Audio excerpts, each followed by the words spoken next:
Going beyond a cooperative culture where everyone gets along and does what they're told to or expected to, and sometimes not an inch more, a collaborative culture moves staff from cooperation and involvement to investment and commitment. So what's the difference? Well, there's an old story about a farmer who was gathering eggs for the morning breakfast. He brought them into the house, and there was quite a few of them. His wife had already begun the breakfast, and she was cooking some ham over on the stove. When the wife turned around and saw how many eggs there were, she said, "Wow, our chickens are really committed to us having a great breakfast this morning." To this, the farmer replied, "Well, dear, I think that the chickens were involved in our breakfast. But that ham over there in the pan shows how committed our pigs really were to us today."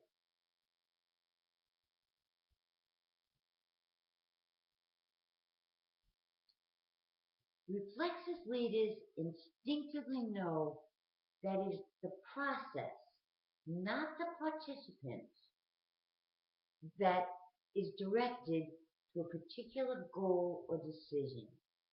Reflexes leaders don't decide what and how something should be done and then tell staff to go do it. They are open and share that right-mindedness that allows the participants to consider the problem or idea, use that panoramic view, and decide what to do.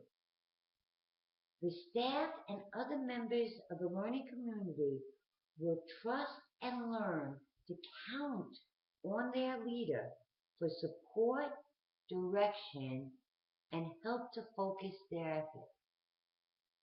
Reflexes leaders look at 6 critical elements that must be present within themselves to support their collaborative school culture. 1.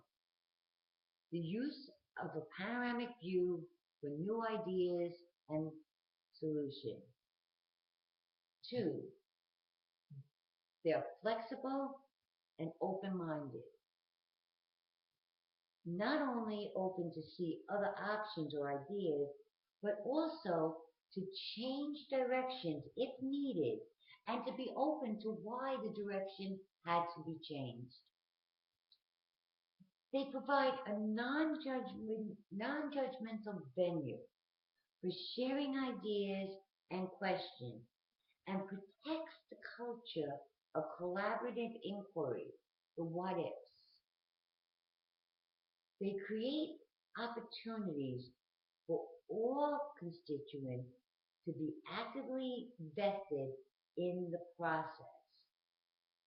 They nurture and support the open collaborative process, and they also nurture staff commitment to that process and make that process the expected norm. Finally, they direct the process to focus the effort of staff. Because Reflexes leadership begins with ourselves, let's take a minute to think about our school culture. What is the culture of your school? How many of you have ever conducted an in-house culture or climate survey with your staff and then work to improve the culture based on your findings? Now, I'm not talking about the ones the districts give out at the end of the school year, but one used to open discussion for your school's unique culture. Let's take a minute and fill out the school culture survey. it's in your packet. I find this one particularly, or I like this one particularly because it makes you think of examples for your answers.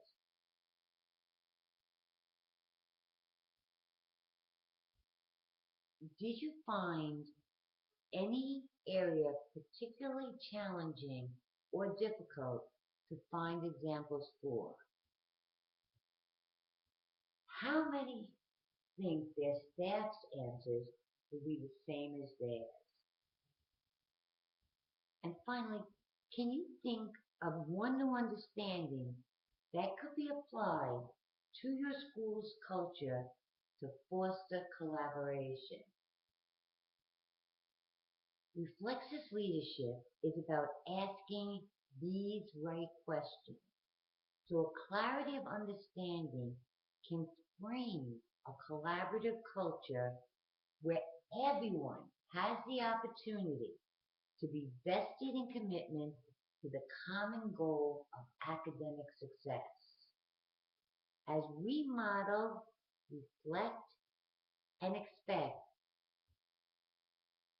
our collaboration to become a reflexive part of our culture, a new opportunity or step evolves, moving us from a nice place to work and or go to school to the next step of collegiality, where together we examine how to become not only leaders worth bragging about, but the entire school as well.